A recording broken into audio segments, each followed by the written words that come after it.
You are not lazy, you are not broken, and you are not depressed, at least. Not in the way people usually mean it. But something has changed. You wake up every day and do what needs to be done.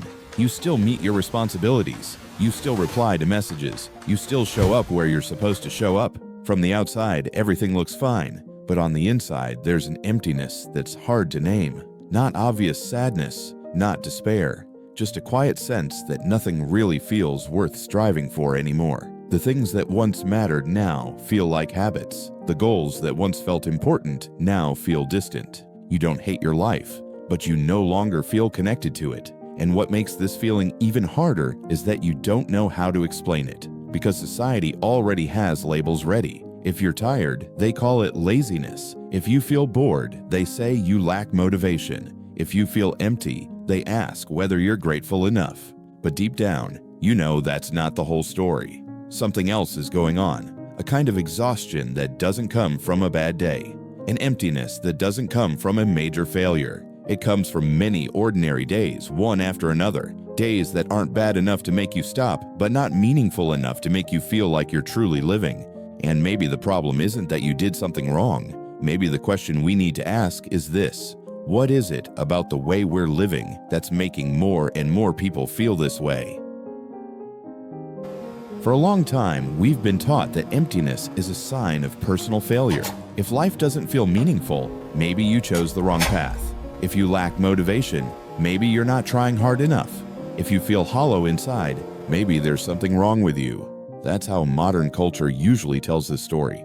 But there's something hard to ignore. This emptiness doesn't only appear in people who are barely surviving. It shows up in people who did everything right. People with stable jobs, people with structured routines, people who wake up early, work hard, and try to live responsibly. Their lives aren't falling apart. There's no major tragedy, no moment where everything collapses. And yet, meaning slowly disappears. Not in a sudden shock, but in very ordinary days.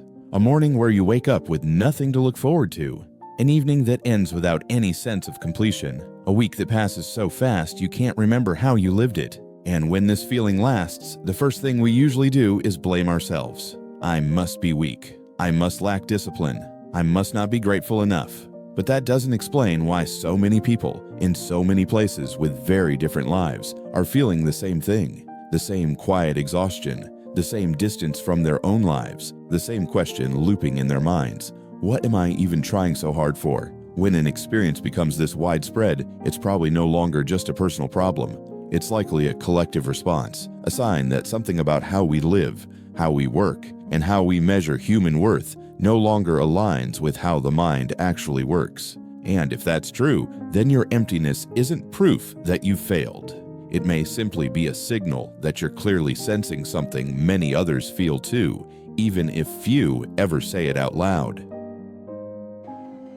Modern life rarely destroys people through major tragedies. It doesn't need to. Instead, it wears us down quietly, little by little. No single day is bad enough to make you stop, but no day is good enough to make you feel truly fulfilled. Everything stays just okay.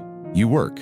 You complete tasks, you answer emails, you plan for tomorrow. Nothing is obviously wrong, but nothing feels whole. Life keeps moving forward, steady and continuous, like a current with no stopping point. And over time, that very steadiness begins to drain the feeling of being alive. The human brain wasn't designed to exist in a state like this for long.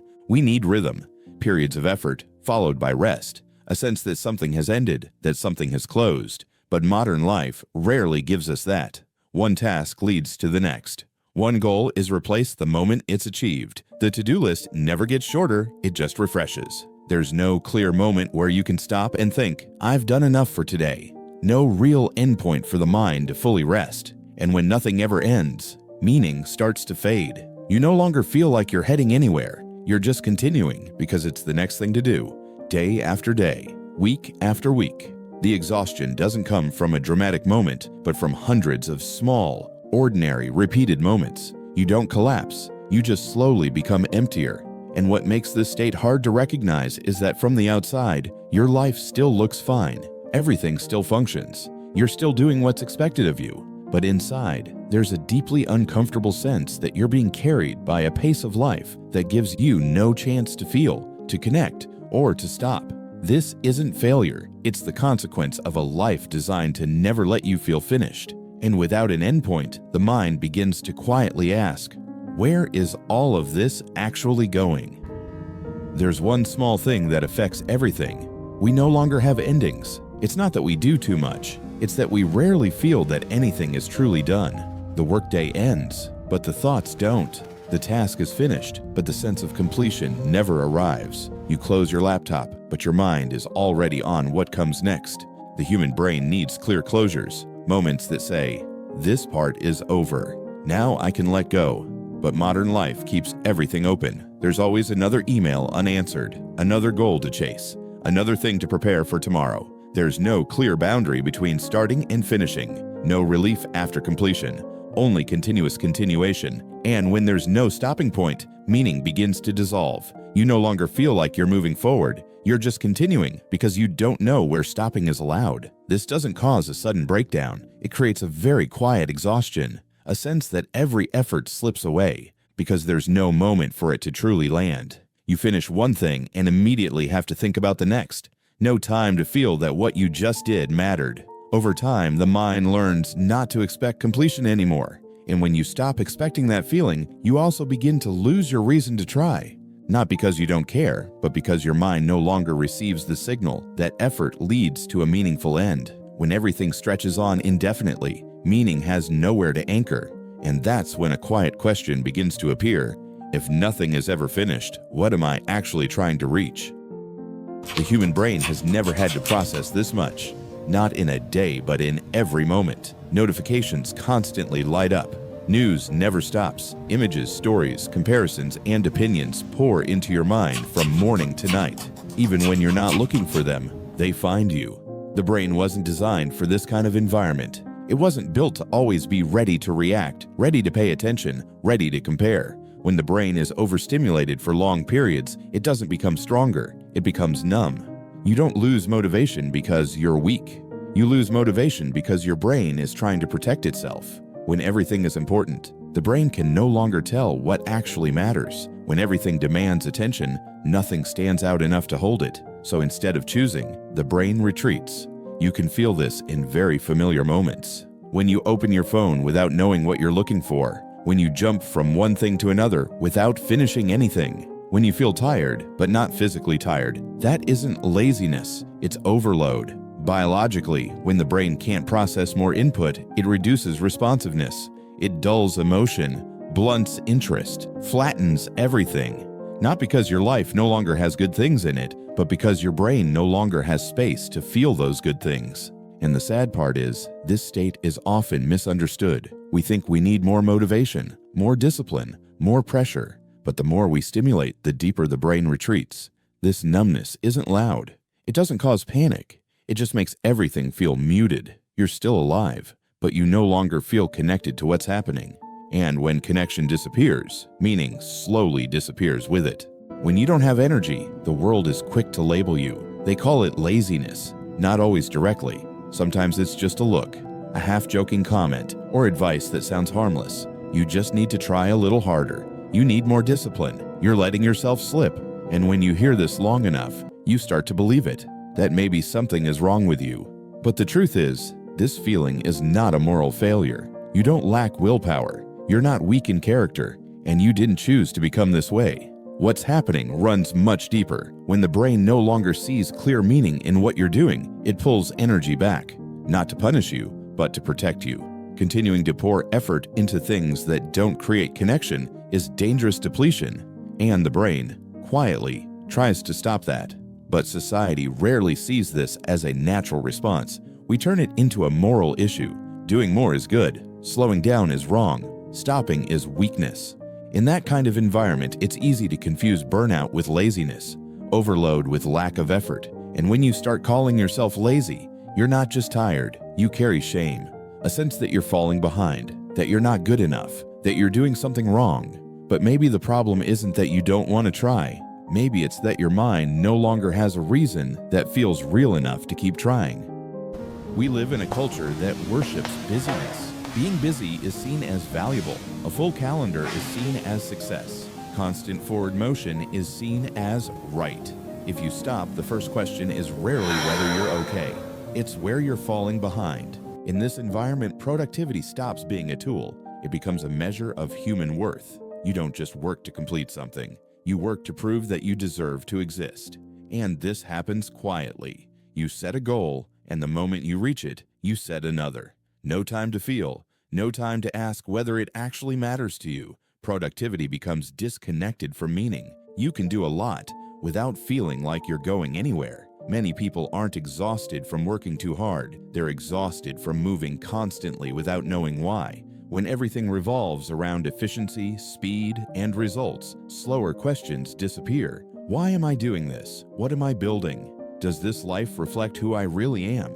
Hustle culture doesn't force you. It whispers. If you rest, you'll be left behind. If you slow down, you're wasting your potential.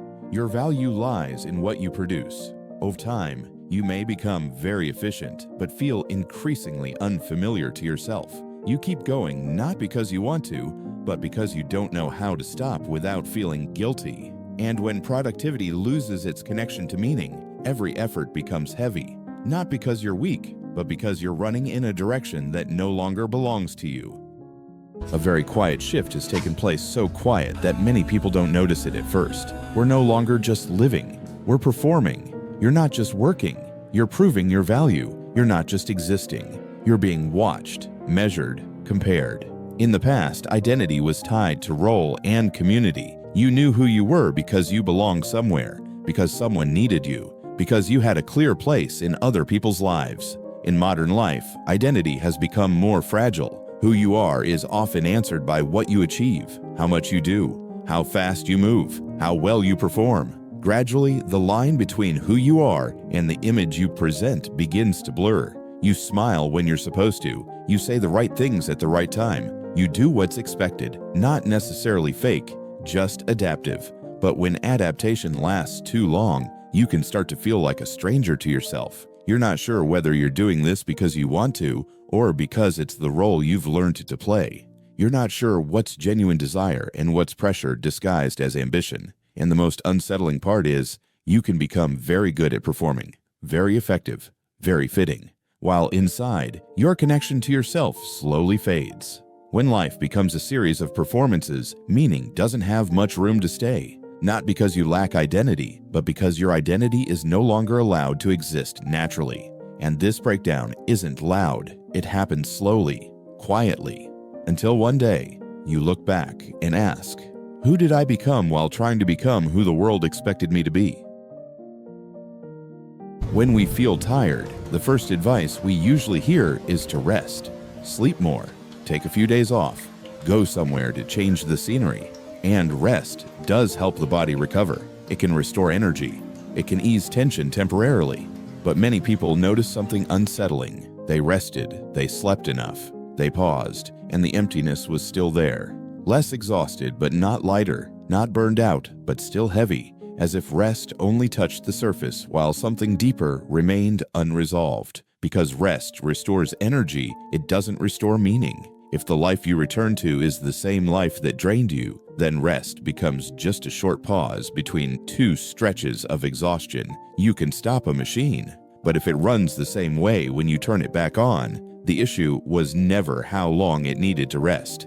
Many people confuse exhaustion with disconnection. They think they need more time, when what they lack is a sense that their life actually fits who they are inside. When what you do every day no longer reflects what you value, rest can't fill that gap. It only gives you enough strength to continue. That's why many people come back from rest still feeling lost. Not because they didn't rest enough, but because they returned to a life structure that had been quietly draining meaning for a long time. When nothing feels truly worth striving for anymore, that doesn't mean you're broken. It doesn't mean you're weak or that you've lost something inside yourself. It may simply mean that your mind is responding normally to an environment that is no longer normal. We often think breakdowns have to be loud, clear, marked by a moment where everything falls apart. But much of what's happening today is different. No major shock, no obvious tragedy, just a quiet sense that you're slowly drifting away from your own life. This isn't a dramatic collapse, it's a quiet breakdown. a change that happens so slowly that you can keep going, keep functioning, keep meeting expectations while something inside has already begun to crack. And maybe what matters right now isn't fixing yourself immediately, not finding more motivation, not forcing yourself to be stronger. Maybe what's needed is simply to recognize what's happening, to name the experience accurately, and to allow yourself to look at it without judgment. The quiet breakdown isn't about becoming better. It's just a space to observe, to listen, to understand that many things are happening quietly. And sometimes that understanding alone is already a beginning.